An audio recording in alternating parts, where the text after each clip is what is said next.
ৰাইজ নমস্কাৰ জনাই আপোনালোকলৈ লৈ আহিছোঁ আৰু এখন নতুন ধৰণৰ ভিডিঅ'।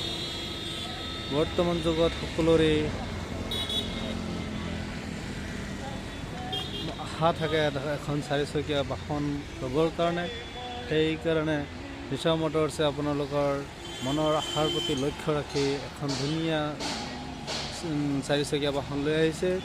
এই গাড়ীখন চাই যাব পাৰে আপোনালোকে কিমান ধুনীয়া হৈছে। এইটো হৈছে ছুইফ্ট 2021 চনৰ VXI মডেল হয়। এইটো ৰানিং কৰিছে মাত্ৰ 54,000 কিলোমিটাৰ। ইয়াৰ আস্কিং প্ৰাইচ ৰখা হৈছে 5,000। ইয়াৰ আস্কিং প্ৰাইচ ৰখা হৈছে 5,50,000 টকা। আপোনালোকৰ যদি কাৰোবাৰ পচন্দ হৈছে, গাড়ীখন ল'ম বুলি ভাবি আছে, আপোনালোকৰ অতি মৰমৰ গাড়ী, তেতিয়াহ'লে এবাৰ আমাৰ নগাঁও ঢিংগিতৰ ওচৰত থকা নিশা মটৰ্ছত আহি এবাৰ ভালদৰে চাই যাব পাৰে। আৰু যদি ভিডিঅ'টো চাই বা গাড়ীখন চাই যদি ভাল পাইছে, তেতিয়াহ'লে এটা লাইক এটা শ্বেয়াৰ কৰি দিব। ধন্যবাদ।